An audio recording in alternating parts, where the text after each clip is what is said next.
Bismillahirrahmanirrahim. Assalamualaikum warahmatullahi wabarakatuh. Perkenalkan, nama saya Adrian Kede, SIKOM, Magister Ilmu Komunikasi. Saya merupakan salah satu dosen tetap di program studi Komunikasi FISIP Universitas Muhammadiyah. Sebagai dosen, saya telah melaksanakan Tridharma perguruan tinggi yang terdiri dari pengajaran, penelitian, dan pengabdian. Pada kesempatan ini, saya akan memaparkan salah satu mata kuliah yang saya ampu, yakni mata kuliah Komunikasi Organisasi. Video ini dibuat untuk memenuhi salah satu persyaratan sertifikasi dosen tahun 2025, yaitu pernyataan diri dosen dalam unjuk kerja Tridharma perguruan tinggi atau PDD UKT-PT, khususnya pada bidang pengajaran.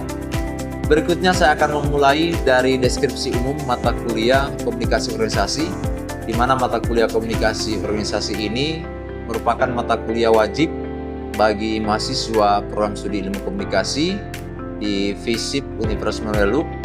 Mata kuliah ini memiliki bobot 3 SKS dengan kode mata kuliah KB 018.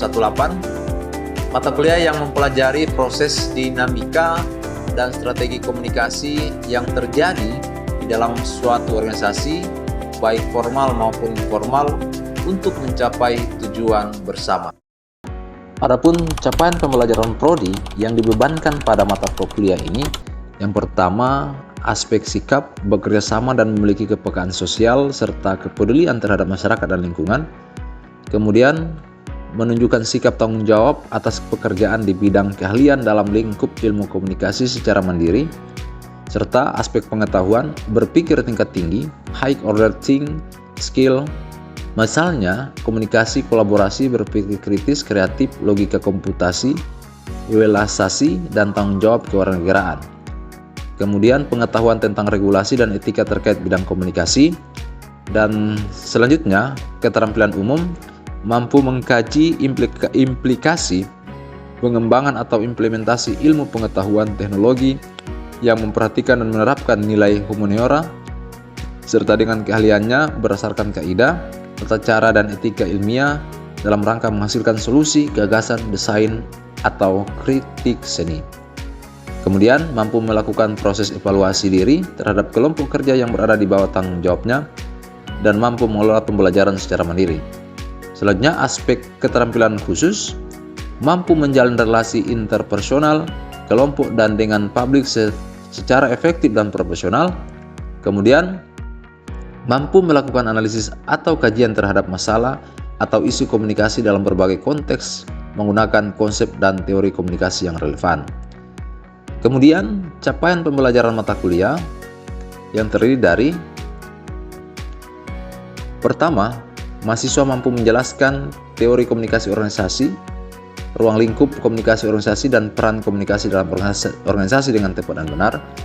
Kemudian CPMK 2, mahasiswa mampu menjelaskan struktur dan pola komunikasi dalam organisasi, teori komunikasi vertikal, jenis komunikasi vertikal, komunikasi horizontal dengan tepat dan benar. Kemudian CPMK 3, mahasiswa mampu menjelaskan tantangan fisik, psikologis, sematik, dan tantangan komunikasi organisasi di era AI dengan tepat dan benar.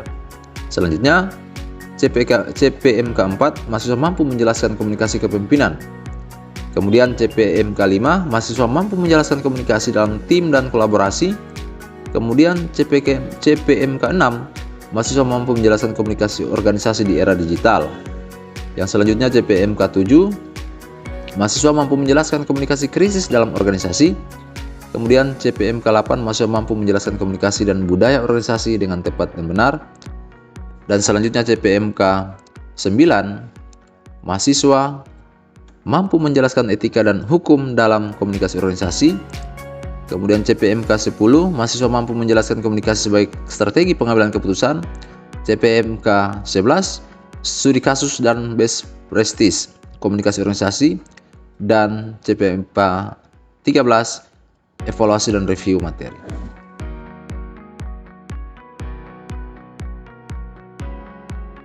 Bentuk metode pembelajaran Yang pertama tatap muka atau luring, yang kedua adalah ceramah, ekspositori, dan yang ketiga diskusi kelompok. Sementara teknik penilaian dengan menggunakan pendekatan tes tertulis, penugasan atau assignment, dan yang ketiga portofolio. Selanjutnya bahan kajian dari mata kuliah ini yaitu terdiri dari konsep dasar komunikasi organisasi, teori komunikasi organisasi, struktur dan alur komunikasi dalam organisasi, budaya dan iklim komunikasi organisasi, teknologi dan digitalisasi komunikasi organisasi, komunikasi krisis dalam organisasi, etika komunikasi organisasi, strategi membangun komunikasi organisasi yang efektif, etika dan hukum dalam komunikasi organisasi, komunikasi kepemimpinan dalam organisasi, komunikasi lintas budaya dalam organisasi global, dan tren dan masa depan komunikasi organisasi. Baik, referensi yang saya gunakan dalam rencana pembelajaran semester ini yaitu terdiri dari Baiklah, itulah tadi deskripsi terkait rencana pembelajaran semester tentang mata kuliah komunikasi organisasi. Selanjutnya kita akan memulai perkuliahan ini. Untuk itu saya mengharap kepada teman-teman semua, adik-adik mahasiswa, untuk memerhatikan apa saja yang akan saya sampaikan dalam pembelajaran kali ini. Oke, bismillahirrahmanirrahim. Assalamualaikum warahmatullahi wabarakatuh. Waalaikumsalam warahmatullahi wabarakatuh. Alhamdulillah, puji syukur kita panjatkan kehadirat Allah Subhanahu wa taala, Tuhan yang Maha Esa, yang mana pada kesempatan pagi hari ini kita dapat bertemu kembali dalam proses belajar mengajar. Salawat dan salam tak lupa juga kita aturkan kepada junjungan kita Nabi besar Muhammad SAW. Semua kita senantiasa istiqomah dalam menjalankan sunnah-sunnah beliau. Baik, adik-adik sekalian, apa kabar hari ini? Baik. Semoga situasi baik hari ini tetap berjalan terus-menerus sehingga teman-teman senantiasa sehat. Dengan begitu mengikuti seluruh perkuliahan akan dengan baik pula. Oke, pada pertemuan kali ini kaitannya dengan perkuliahan mata kuliah komunikasi organisasi. Namun sebelum itu saya mau cek dulu kehadiran teman-teman. Untuk itu pada hari ini ada mahasiswa yang tidak hadir atau bagaimana? Hadir semua? Atas nama siapa? Muhammad Dewantara. Terus? Oke. Selanjutnya ada lagi? Cuma itu ya. Baik. Oke teman-teman sekalian, saya kira kita lanjut pada proses perkuliahan kaitannya dengan komunikasi organisasi. Sebelum saya lanjut pada slide berikutnya, apakah ada teman-teman yang sudah mengetahui kaitannya dengan apa itu komunikasi dan apa itu organisasi? Ini mata kuliah semester 6. Ada yang masih ingat apa itu komunikasi? Dapat? Komunikasi adalah proses pertukaran pendapat antara satu atau lebih. Satu orang atau lebih ya. Ada lagi yang menambahkan? Apa itu komunikasi? Ya, silakan. Oke, jadi komunikasi adalah penyampaian pesan atau informasi dari satu orang ke orang lain untuk mendapatkan feedback tujuannya. Oke, baik. Saya kira apa yang dikemukakan substansinya dapat ya. Kaitannya dengan apa itu komunikasi, di mana komunikasi adalah bagaimana kita ada proses penyampaian pesan atau ide antara komunikator kepada komunikan, tentu dengan menggunakan media ya. Setelah itu dengan mengharapkan juga yang namanya feedback atau umpan balik. Selanjutnya, kalau organisasi bagaimana? Ada yang sudah pernah dengar apa itu organisasi? Apa itu organisasi secara singkat saja? Terus ya. Ya. Jadi organisasi adalah sekelompok orang yang dalam satu sistem yang bekerja sama untuk mencapai tujuan tertentu. Oke, jelas ya. Jadi kalau namanya berorganisasi, maka organisasi itu pasti memiliki tujuan tertentu ya. dan di dalam ada sekumpulan orang-orang yang memiliki visi yang sama untuk kemudian mencapai sebuah tujuan bersama. Baik, selanjutnya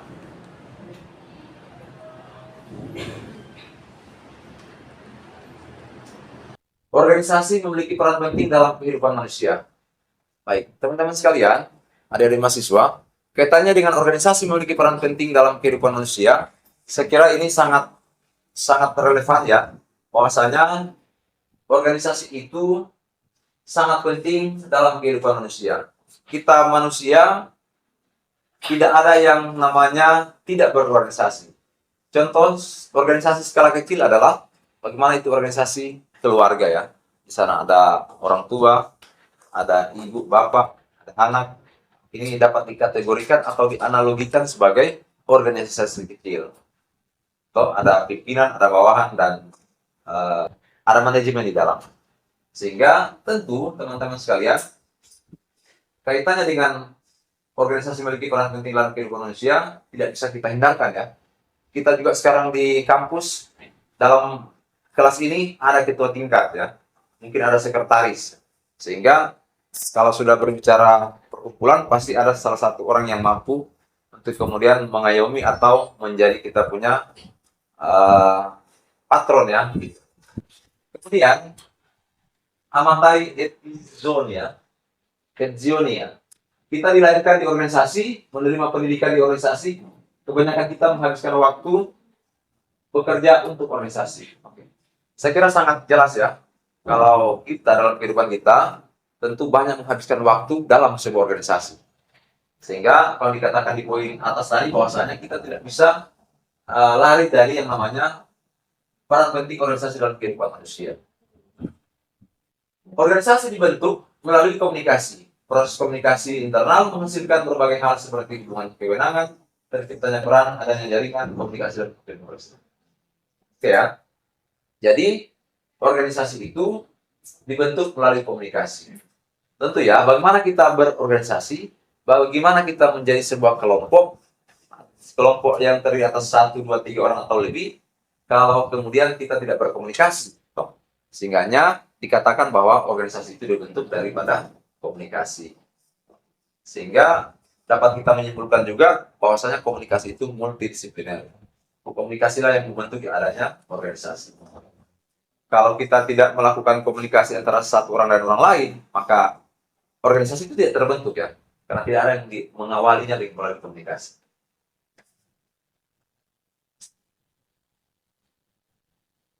Oke. Komunikasi itu tidak sekedar alat untuk berinteraksi, tetapi komunikasi adalah medium untuk menyebabkan adanya organisasi. Saya kira poin ini sudah dijelaskan di atas bahwasanya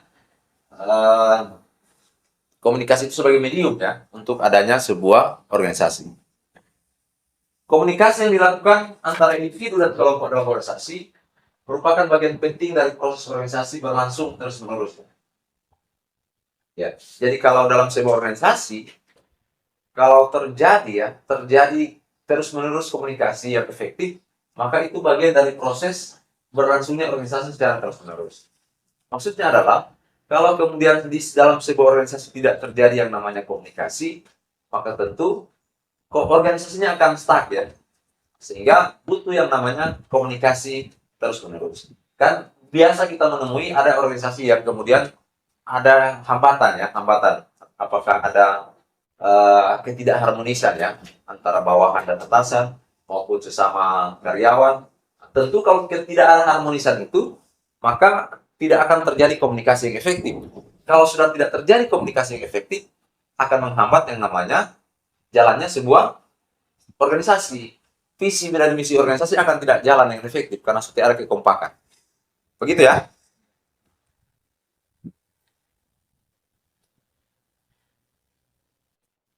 Oke, orang yang bekerja atau berpartisipasi dalam organisasi, karena organisasi memungkinkan orang itu untuk mencapai satu tujuan yang biasanya penting secara pribadi atau tujuan untuk organisasi.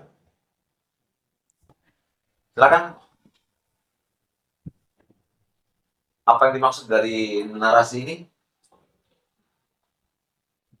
Saya kasih clue-nya ya.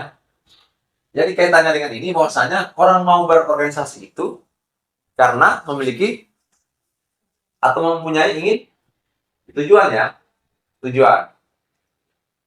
Contoh sederhana, Anda berkumpul di tempat ini menjadi sebuah kelas A, itu memiliki tujuan apa? Pasti tujuannya adalah untuk mencapai gelar sarjana. Sehingga Anda datang ke sini, Anda kuliah ke sini, Anda berorganisasi. Untuk itu, dapat dikatakan bahwa organisasi itu, kalau kemudian orang berkumpul, pasti memiliki tujuan ya, tujuan yang sama. Apakah tujuan secara profit atau non-profit? Apakah tujuan sosial ataupun tadi non sosial ya. Ada lagi yang bisa menambahkan? Sudah paham maksudnya? Oke ya. Dan ada juga organisasi tidak memberikan gaji kepada anggotanya, namun organisasi tersebut memberikan peluang bagi anggotanya untuk meraih nilai-nilainya. Oke. Di kalangan mahasiswa, poin kedua ini adalah seperti kita berorganisasi tingkat mahasiswa, seperti di BEM ya, atau seperti di Punan ya. Anda tidak mendapatkan finansial, tapi Anda mendapatkan yang namanya pengalaman dan ilmu atau nilai-nilai itu. Sehingga dari nilai-nilai itu yang akan menjadi Anda punya dasar atau Anda punya semacam muatan, sehingga Anda ketika selesai dalam proses perkuliahan, Anda keluar di luar sana, tapi Anda sudah mempunyai pengalaman bagaimana yang namanya berorganisasi, bagaimana komunikasi dengan ketua, sekretaris, bendahara, dan sebagainya. Bagaimana manajemenisasi dalam organisasi. Paham ya? Kegiatan organisasi berfungsi untuk mencapai tujuan individu dan tujuan bersama. Oke, saya kira ini sudah dijelaskan tadi di atas bahwasanya komunikasi dalam organisasi membantu anggota untuk mencapai tujuan pribadi, namun komunikasi yang dilakukan juga diarahkan untuk mencapai tujuan organisasi. Ada tujuan organisasi, ada tujuan pribadi. Kalau tujuan pribadi mungkin kita bekerja untuk mendapatkan yang namanya gaji ya, finansial. Tujuan organisasi pun demikian, tapi dalam skala besar. Bagaimana dia supaya produk-produknya itu terjual, tentu ditopang oleh karyawan atau anggota dalam organisasi. Kadang tujuan organisasi bertentangan dengan tujuan individu. Anda menemui seperti itu? Oke, tujuan organisasi dan individu akan sejalan jika terdapat identitas yang sama antara anggota dan organisasi. Oke ya. Poin 2 ini terjadi ketika kita dalam tapi poin kedua ini jarang terjadi karena kita sebelum kita masuk dalam sebuah organisasi itu kita kadang ada istilahnya macam melamar kerja ya. Melamar kerja kan direview oleh perusahaan. Direview oleh perusahaan, ditanya, interview ini seperti apa tujuannya mau kerja di sini. Kita di perusahaan seperti ini, identitas perusahaan kita seperti ini. Apakah Anda bisa bekerja sama? Kan seperti itu ya. Kalau kemudian Anda tidak mampu, ketika di interview Anda tidak mampu dengan visi misi organisasi, maka tentu Anda tidak akan bekerja sama kan. Hal inilah yang kemudian tidak menjadi sebuah tujuan dalam organisasi. Sehingganya identitas daripada organisasi itu sangat penting ya untuk kita ketahui bersama. Ketika kita mengetahui identitas organisasi, maka tentu kita akan mengetahui juga apa tujuan organisasi. Contoh halnya kita bekerja di PAU ya. Kita tahu di PAU perusahaan industri yang skala nasional dan internasional. Kalau kemudian kita tidak mampu dengan sistem pekerjaan di PAU, pekerjaan yang profesional, luar biasa profesionalnya, maka kita akan tergilas ya. Kita tidak akan mampu. Sehingga di awal interview itu kita sudah dibekali untuk itu. Kegiatan komunikasi dalam organisasi menciptakan pola-pola yang mempengaruhi kehidupan organisasi. Oke, komunikasi itu sangat penting ya. Komunikasi bukan lebih dari sekedar instrumen untuk mencapai tujuan personal dan tujuan organisasi. Kapanpun kita berkomunikasi, maka kita membuat sesuatu dan komunikasi mendorong kita untuk memberikan perhatian terhadap apa yang kita ciptakan. Kalau dalam dunia organisasi, dalam dunia perusahaan, komunikasi itu kita diharapkan berkomunikasi secara baik dan komunikasi itu membuahkan nilai-nilainya. Apa yang dimaksud dengan nilai-nilai? Ya tentu gagasan, ide-ide ya. Toh, kalau kita berorganisasi atau kita bekerja di sebuah perusahaan, tentu ketika kita menyampaikan atau kita berkomunikasi kepada sesama internal kita atau kepada atasan kita, komunikasi itu memiliki nilai-nilai penting. Toh. Sehingga nilai-nilai itu yang menjadi muatan daripada organisasi. Tidak bisa kita kemudian dalam sebuah organisasi kita istilahnya ngawur berbicara. Apalagi di situasi yang sementara lagi lagi sementara ada kegiatan atau sementara serius, sehingga yang diharapkan kepada kita adalah sebagai anggota karyawan itu memberikan nilai-nilai atau berkomunikasi yang mempunyai nilai-nilai positif untuk jalannya sebuah organisasi. Gitu ya. Kaitannya dengan poin ini bahwasanya proses komunikasi itu menciptakan karakter dan budaya organisasi. Tindakan anggota menciptakan, menggambarkan budaya yang ada dalam organisasi. Paham maksudnya? Jadi Anda ini ketika bekerja di dalam sebuah organisasi, karakter Anda itu atau sifat-sifat Anda itu mencerminkan daripada budaya organisasi. Oke. Selain organisasi itu memiliki identitas tersendiri, namun ditopang juga oleh karakter dan budaya Anda. Gitu ya. Jadi kalau karakter Anda lebih banyak negatif, maka itu akan muncul juga di sebuah organisasi, citra organisasi. Sehingganya sebuah organisasi itu kalau kemudian dia ada hal-hal negatif yang kita lihat, kita tinggal cek juga apakah mungkin karyawannya yang malas-malas tuh, atau kalau dia sangat maju atau luar biasa terkenal organisasinya, ya bisa jadi kita cek karyawannya itu luar biasa rajinnya tuh, luar biasa inovasinya tuh. Sehingga dari kerja-kerja karyawan itu tuh, dari kinerja anggota organisasi itu menciptakan yang namanya budaya atau karakter organisasi. Oke, sekarang teman-teman sekalian, kaitannya dengan proses komunikasi menciptakan karakter dan budaya organisasi, itu tentu budaya organisasi itu menjadi baik dan tidak tergantung Anda. Kalau Anda hari ini menyiapkan diri Anda sebagai orang yang baik, orang yang profesional, orang yang mumpuni atau menguasai bidang ilmu komunikasi, maka tentu Anda juga ini yang menjadi harapan daripada organisasi yang nanti Anda akan tuju. Kalau misalnya Anda setelah dari sini Anda bekerja dan Anda menguasai ilmu komunikasi itu sendiri atau menguasai komunikasi organisasi, maka di luar sana nanti organisasi itu akan membutuhkan itu toh.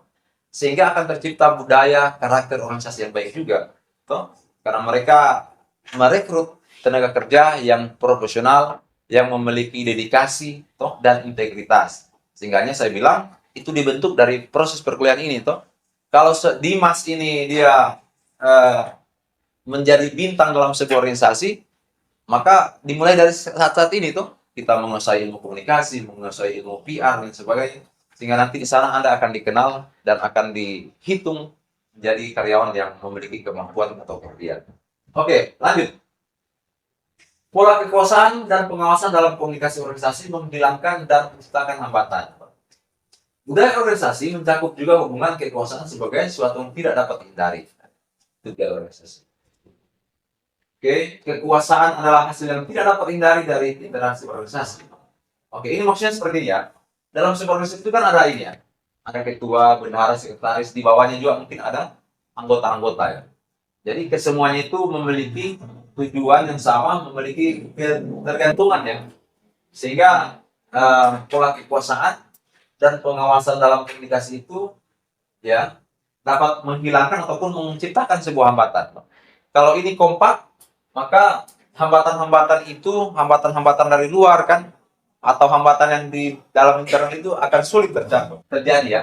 Sehingga kekompakan daripada struktur organisasi atau daripada orang yang mendiami sebuah organisasi.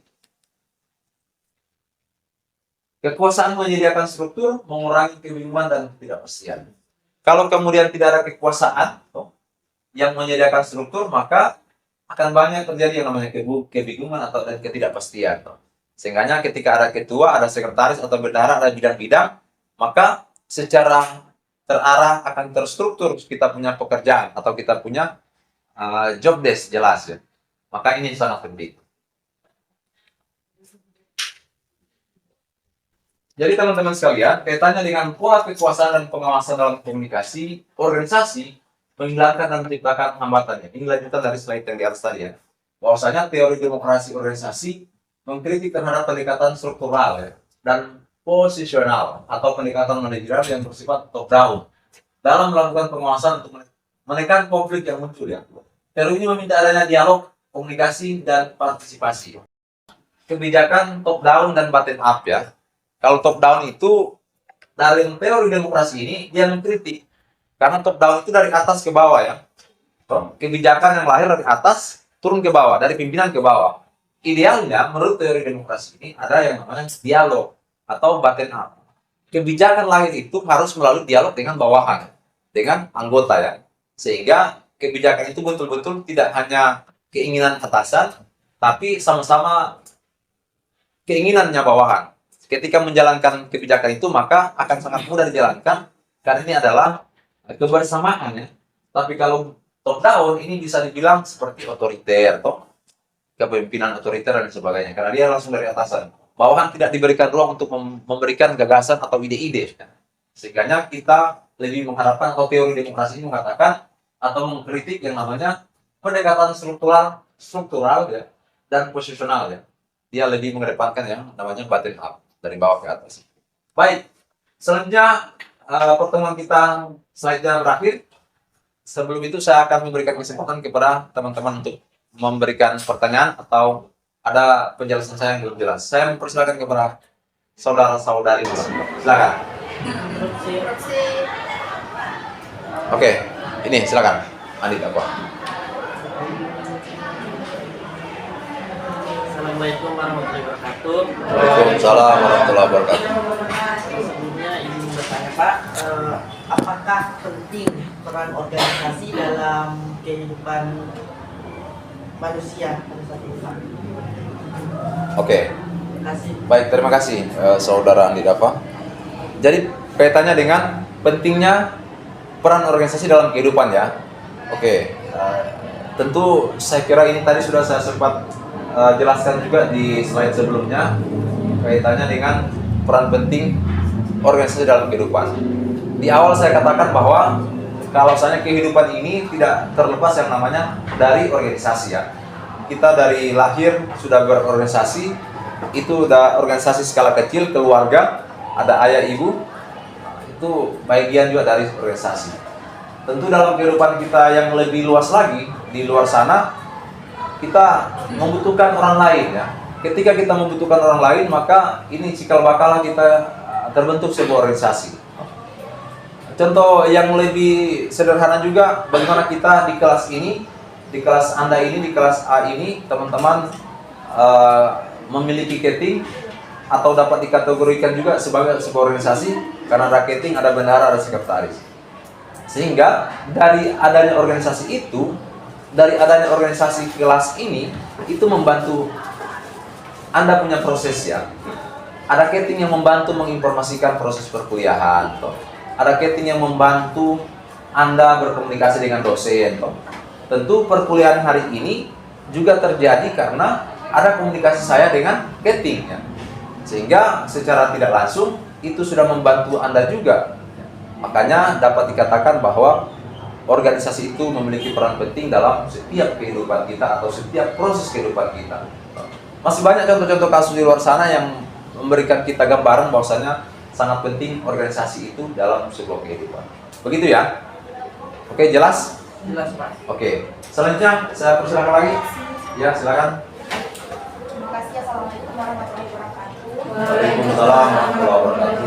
Terima kasih atas kesempatan yang diberikan. Tadi kan sudah dijelaskan terkait komunikasi organisasi, terus ruang lingkup organisasi dan juga tujuan organisasi. Di sini yang saya pertanyakan adalah tentang bagaimana proses komunikasi itu berperan dalam menciptakan budaya organisasi. Mungkin itu saja Pak dari saya. Terima kasih. Oke, terima kasih. Jadi terima kasih atas pertanyaan yang kedua kaitannya dengan bagaimana organisasi proses komunikasi itu menciptakan budaya organisasi ya. Kaitannya dengan pertanyaan ini, teman-teman sekalian, sangat jelas seperti pembahasan saya tadi di atas, bahwasanya individu Anda ini ketika berkomunikasi, anggap saja Anda sudah bekerja ya, anggap saja Anda sudah dalam sebuah organisasi di luar sana ya. Ketika Anda berkomunikasi, itu akan juga menciptakan yang namanya budaya dan citra organisasi. Kenapa demikian? Karena yang membentuk, yang menciptakan itu organisasi menjadi positif atau negatif, ya tergantung Anda bukan di dalamnya. Kalau kita contoh tidak memiliki integritas, maka tentu organisasi itu akan kelihatan ketidakintegritasannya itu. Sehingga di luar sana akan menilai, orang-orang di luar, konsumen di luar sana akan menilai, nah, perusahaan A ini tidak bagus, perusahaan A ini produknya tidak baik. Kenapa tidak baik? Contoh ya, macam kita meminta untuk dikirimkan produk, tapi sampai dengan 1 bulan setelah dilakukan pembayaran tidak ada proses penerimaan. Maka tentu ini akan menciptakan citra negatif daripada konsumen.